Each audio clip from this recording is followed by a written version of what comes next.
Good days to everyone. My name is Jim, founder of JT Tektronet Sdn Bhd. We are the design manufacturer house for LED display panels. In front of us, this is a factory safety scoreboard where I can see now the accident free date is 7571 and the date for today is October of 28.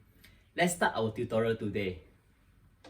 Safety scoreboard always comes with a keypad controller and just plug it in. Where you can see this is a red color button. Hold and press. Can adjust the safety date. This one is 1000, 100, 10 and 1. After you do the setting, press and hold to the next setting, which date. So this is, you can change the date, month and also the year. Press and hold for the next setting. And this is the current time now. We can set hour, minute, and second to reset. So after that, press and hold. So once you exceed the setting, this is the date and this is the day.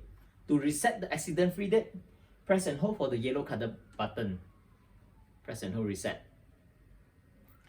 Is that. Thank you for watching.